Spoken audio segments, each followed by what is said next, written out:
तेजस्वी यादव को तो अध्ययन है नहीं। जब बिहार में कोई चीज़ें होती हैं, जब बिहार में कोई आपदा आती है, उस समय से सो जाते हैं। फिर आपदा का कालखंड था तो फिर बाहर गायब थे। फिर आप देखिए अप्रैल मई जून था तो गायब थे। फर्स्ट फेज ऑफ आपदा देखिए तो गायब थे। बाढ़ के समय तो गायब थे। तो उनकी जनता तो जो जहाँ से वो विधायक है वहाँ से उनको रगेदा जाता है।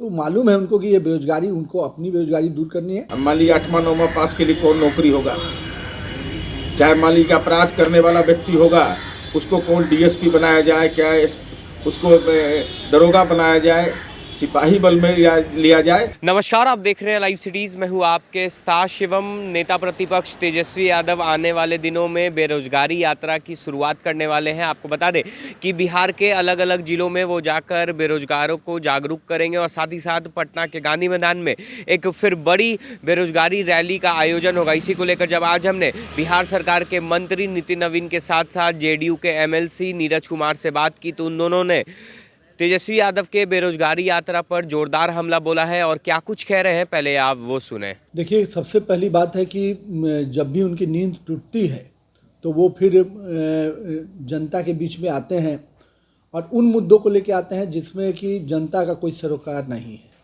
बेरोजगारी तो उनको अपनी दूर करनी है, तो उनकी बेरोजगारी तो बिहार की जनता अब दूर करने वाली नहीं है। कि जिस प्रकार से उनका ट्रैक रिकॉर्ड रहा है तो बिहार की जनता अब उनका बेरोजगारी नहीं दूर कर पाएगी। जो उनकी इच्छा है, जो सपने देख के वो सोते हैं और जागते हैं कि मैं किस दिन बिहार का मुख्यमंत्री बनूं, वो सपना बिहार की जनता तो मुझे नहीं लगता कि अभी साकार करने वाली है। जहाँ तक बेरोजगारी का विषय है, मुझे लगता है कि उनको जानकारी भी नहीं है कि किस प्रकार से बिहार में रोजगार के अवसर उत्पन्न हो रहे हैं। क्योंकि आज एक छोटा सा लेबर डिपार्टमेंट खाली ले लीजिए तो वहाँ पर जिस प्रकार से काम हुए, जिस प्रकार से केंद्र सरकार ने सीएससी का निर्माण किया, तो वहाँ पर जिस प्रकार से बड़े पैमाने पर लोगों को रोजगार मिला। अगर मेरे डिपार्टमेंट को लेते हैं तो आज आप देखिए कि इंफ्रास्ट्रक्चर में करीब केवल केंद्र की योजना से 1,25,000 से ऊपर के करोड़ के काम हो रहे हैं। 1,25,000 करोड़ की योजना से। इसी प्रकार से हेल्थ सेक्टर्स में कितनी बड़े पैमाने पे अभी बहाली हुई। अभी आप ले लीजिए माननीय उद्योग विभाग से तो करीब हर क्लस्टर में 8,000 से अधिक परिवारों को रोजगार देने का काम किया गया हमारी उद्योग विभाग की तरफ से लोन के माध्यम से। तो केवल एक यूनिट नहीं लगाएंगे, उसके साथ कितने लोग और लोगों को रोजगार मिलेगा। तो क्या है कि तेजस्वी यादव को तो अध्ययन है नहीं। जब बिहार में कोई चीज़ें होती हैं, जब बिहार में कोई आपदा आती है, उस समय से सो जाते हैं। फिर आपदा का कालखंड था तो फिर बाहर गायब थे। फिर आप देखिए अप्रैल मई जून था तो गायब थे। फर्स्ट फेज ऑफ आपदा देखिए तो गायब थे। बाढ़ के समय तो गायब थे। तो उनकी जनता तो जो जहाँ से वो विधायक है वहाँ से उनको रगेदा जाता है। तो मालूम है उनको कि ये बेरोजगारी, उनको अपनी बेरोजगारी दूर करनी है। लेकिन उनके बेरोजगारी से बिहार की जनता को कुछ लेना देना नहीं है। बिहार उनको अभी भी बेरोजगार ही रखेगी। राजनीति में अनुकंपा की बुनियाद पर, अनुभव और योग्यता पर नहीं। जब से विपक्ष के नेता का पद इन्होंने संभाला तो विभिन्न यात्राएं की, लेकिन कोई भी यात्रा पूरा नहीं हुआ है। और बेरोजगारी जैसे महत्वपूर्ण सवाल पर, रोजगार जैसे महत्वपूर्ण सवाल पर तो हम उम्मीद जरूर यह करेंगे कि जो पिछला अनुभव रहा है, बड़ा कटु अनुभव रहा है कि एक अति पिछड़ा समुदाय के व्यक्ति के नाम पर जो बस बनाया गया और जो बीपीएल परिवारधारी है उसके नाम पर आर्थिक जालसाजी की गई। तो कम से कम ऐसे दृष्टांत इस बार दिखाई नहीं पड़े। और तेजस्वी यादव जी तो योग्यता की बात करेंगे, वो यह बताएंगे कि भाई बिहार जैसे राज्य में जहाँ नौकरी के नाम पर जमीन लिखवाया गया था, तो उस परिवार को, जो गरीब परिवार है जिसने लालू जी के परिवार को दान में दे दिया और इनके नाम पर भी है, तो हम उम्मीद करेंगे वह जमीन लौटा देंगे उस परिवार को। भाई रोजगार पर हमारी चिंता है।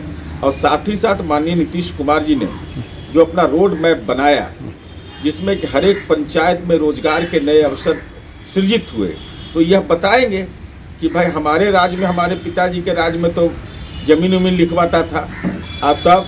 और साथ ही साथ योग्यता का भी, अब मान लीजिए 8वां 9वां पास के लिए कौन नौकरी होगा, चाहे मान लीजिए अपराध करने वाला व्यक्ति होगा उसको कौन डीएसपी बनाया जाए, क्या उसको दरोगा बनाया जाए, सिपाही बल में लिया जाए।